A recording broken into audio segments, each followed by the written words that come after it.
Almost immediately, Doctor Who became known for its monsters. And who can blame culture at large with a villains gallery like that and an effects budget like this? When handled by different eras and different writers, their designs, their motivations, their function changes dramatically. Always iconic, sometimes obligatory, they're a mainstay at this point. The big alien army has just manifested itself into the show's formula. But when you stop to think about them, race by race, faction by faction, what's their side of it? Is there any consistency? What is this villain about? Really? We know the drill. The Daleks are Nazis, the Master is the hero's shadow. The Cybermen spring from the same source of horror as zombies in what we can become. Paranoias of technology, society, and efficiency. When the show remembers that. And some of them have been around so long, their timelines are just as cluttered and contradictory as the show itself. Knowing that, let's start off today on easy mode with these guys. Because they're topical, their history is short, they're new enemies, and they're pretty simple. One-function aliens are great for storytelling. The Judoon have been around a long time in this verse. We may have only met them a decade ago, but they have been cluttered through the Doctor's timeline. Originally, the Big Rhino Boys were a war-hungry race, who eventually became mercenaries for hire for various high-profile organisations like the Shadow Proclamation and the Alliance of Races, led by Rassilon? Although their brains might be the size of a human fist, their long lineage, their long history might be the reason why they have so much access to high technology. Spaceships, H2O scoops, they have a game on their planet called Nuke Ball, which is a sport that had to be banned? That is lore. They're oddly advanced. What we don't know is where the species decided to become lawful evil and start playing Rhino Cop or Bad Cop with the rest of the universe. As mercenaries, they were so efficient that their reputation reportedly put the Ogrons out of business after a long string of losses against the Third Doctor, which seems for the best. In 102, the year, they also can be seen joining another union to save the universe from the Doctor. They were also on Trenzalore, for some reason. Most likely hired. They're a real background kind of threat. Whenever the show needs a monster to fill in the ranks, the Judoon costumes get pulled out of storage. You'd think that'd make their affiliation a little bit confusing, but they can be bought. Their species is a service. Although headcanon, they are absolutely representing the Shadow Proclamation. Generally, they don't seem to know who the Doctor is, but they will unite up against him on 3 different occasions. The earliest incarnation currently to encounter them is the 4th and Leela. In the comic story, a rare gem. In this, they're an obstacle, but a lot more laid back. Hired by the planet Gratis to find the Jewel of Photon. I love sci-fi. Leela beats a couple of them up. They have these really cool Star Wars walkers, but they seem to be a pretty cool unit, and even join them for dinner at the end. I like stories where they're a neutral inconvenience. The next time we see them is with 5 in The Forgotten. In 1980 on House on Allen Road, the Judoon are getting in all sorts of scrapes. This one's funny because the Judoon are actually banned from Earth, but you know, time perspectives. Lawfully disgraced as they were removed from the planet 1902 on a mission only known as the Balmoral Incident. Which is adorable. This explains their need to teleport the hospital and Smith & Jones, as for some reason they have total jurisdiction on our moon. Which is even weirder because, as you and I know, the moon is a dragon egg. Next up is Sixie, who by himself has a solo adventure with Captain Kaibo, a Judoon cut off from the rest of his legion who went rogue, and winds up in Victorian England in a freak show circus act, in a tale that rips off David Lynch's The Elephant Man, of all things. In his time on Earth, Kaibo learns to speak English, reads Moby Dick, and develops a new kind of Judoon poetry.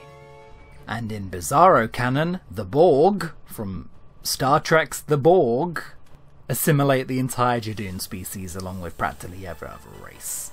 Hilariously, this has only been deemed non-canon in the Star Trek universe. Try figuring that one out. Or don't, you'll be much happier. They also pop up in the comics, arresting the 9th Doctor and Slaver's Song. Enter their first TV appearance, the Judoon platoon upon the moon. You know how this one goes. After capturing their Plasmavore target, they stay to investigate the Slitheen family, as we learn later in the Sarah Jane adventures.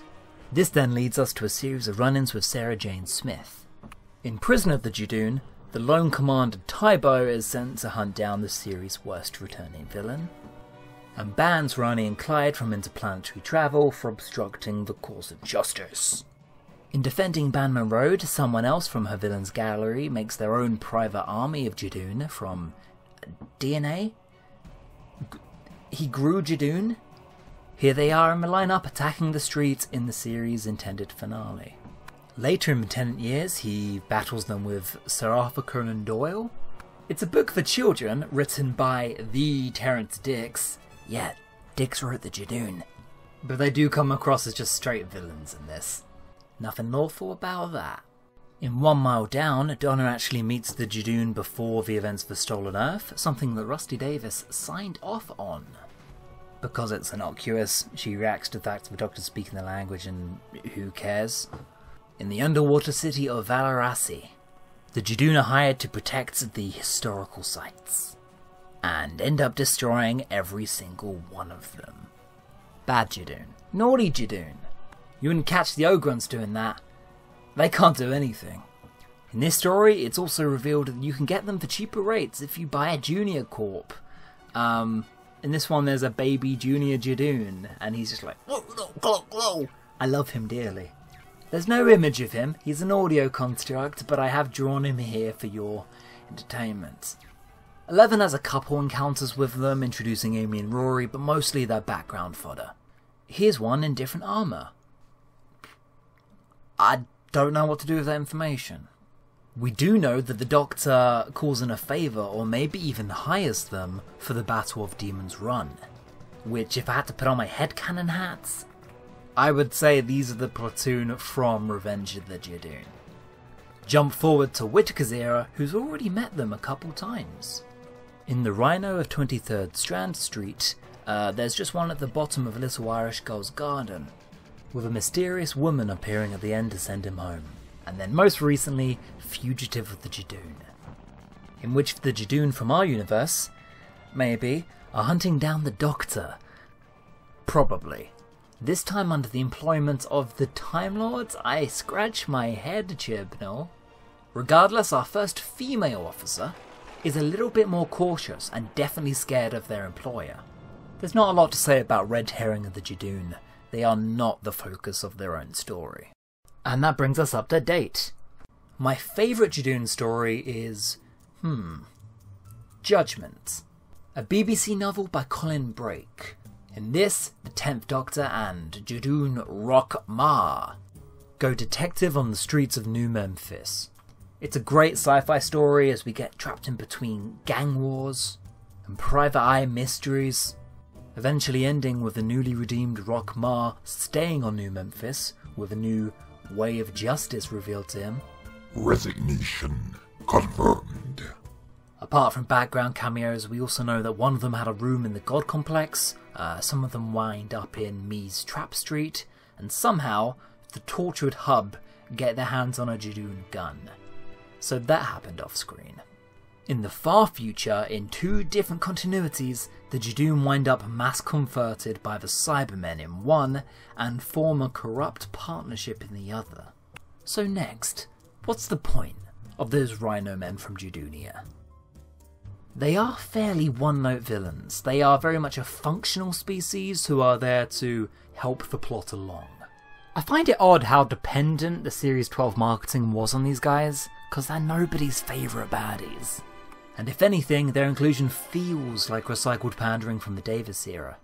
Chibnall does understand they are a secondary force, a third party or a complete distraction. The ethos behind this villain? It's obvious. Police brutality, that's pretty cut and dry one note.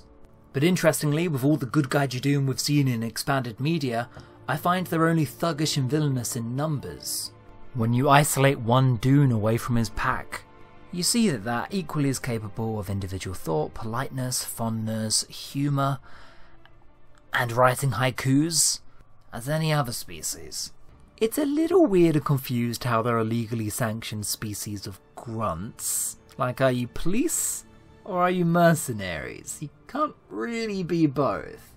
They are exceedingly simple, probably can't carry a whole story, but their writers know that, and they never really overstep their boundaries. The Judoon get a B- for big boys. And that is that. I'm unsure about this format of video. Let me know if you liked it. If you didn't like it, well, delete my whole goddamn channel. See you next week with another villain, I presume, but also maybe not. Maybe I just wanted to talk about the goddamn Judoon. Like a crazy person.